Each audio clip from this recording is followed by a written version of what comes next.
BDR পরবর্তী journalism আমাদের দেখা উচিত। তারপরে আপনার মনে আছে 2011 সালে যখন কেয়ারটেকার গভর্নমেন্টকে অ্যাবলিশ করা হলো, সেটার জার্নালিজম আমাদের দেখা উচিত। 2013 সালের ডিসেম্বরে আপনার অনেকগুলো ছেলে মেয়ে নিখোঁজ হয়ে গেল। গুমের আগেও হয়েছে, ইলিয়াস আলী 2012-তে গুম হয়েছেন, বাট ওইটা ছিল হলো সবচেয়ে একই সাথে সবচেয়ে বেশি।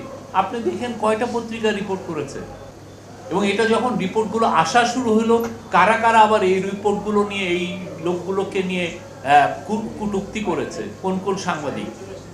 তারপরে আপনার 2014, 2018, 2024-এর ইলেকশনকে কারা কারা জাস্টিফাই করেছে ভয়াবহ রকমের, এবং তারা দেখাতে চেয়েছে যে এইগুলো লেজিটিমেট ইলেকশন, এবং এই লেজিটিমেট ইলেকশনের পিছনে তারা ভয়াবহভাবে সাপোর্ট দিয়েছে।